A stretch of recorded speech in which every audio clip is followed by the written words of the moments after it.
I just want to give a shout out to District 3.0. They're awesome. They helped us with a project last week. And again, really appreciate their professionalism and assistance to our area. Just a great district to work with.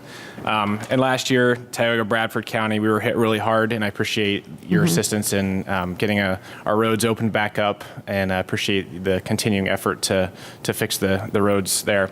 I have a question on I-99. It's something that we've talked about, Sure. And I just wondered if you could give us an update. I know this is a very important project for the economic development of this section that isn't quite named yet. It's named I-99 in New York State, and we have a section in central Pennsylvania that is currently I-99, but there's this big gap.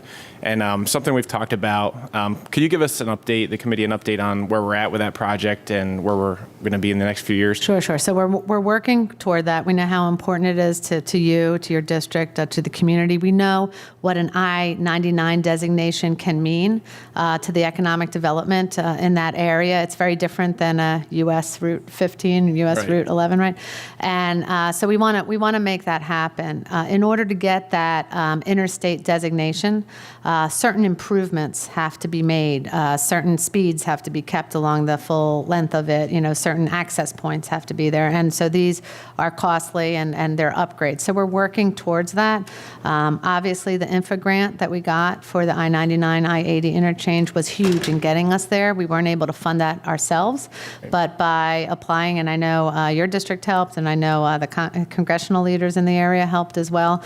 And so by getting that money and getting that project moving forward, that was a big piece. So now we still have to get all the other pieces in line, but we are moving on it.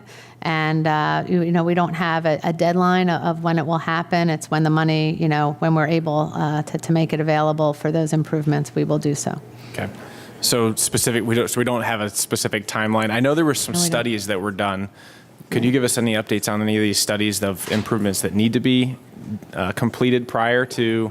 Yeah, we can provide you with an update of that. I have not been briefed recently on it, but I know that we continue to work on it, and we're happy to provide you and your district with detailed upgrades. But as I talk about, how we have to invest in our interstates, that may have to be slowed down a little bit, and we'll explain that as well. Yep. I appreciate any continued conversation we can have in making that come to fruition, and it'll really help the folks in the north central part of the state. And I think that whole gap in between, that'll make a big difference for all of those counties and communities. So thank you.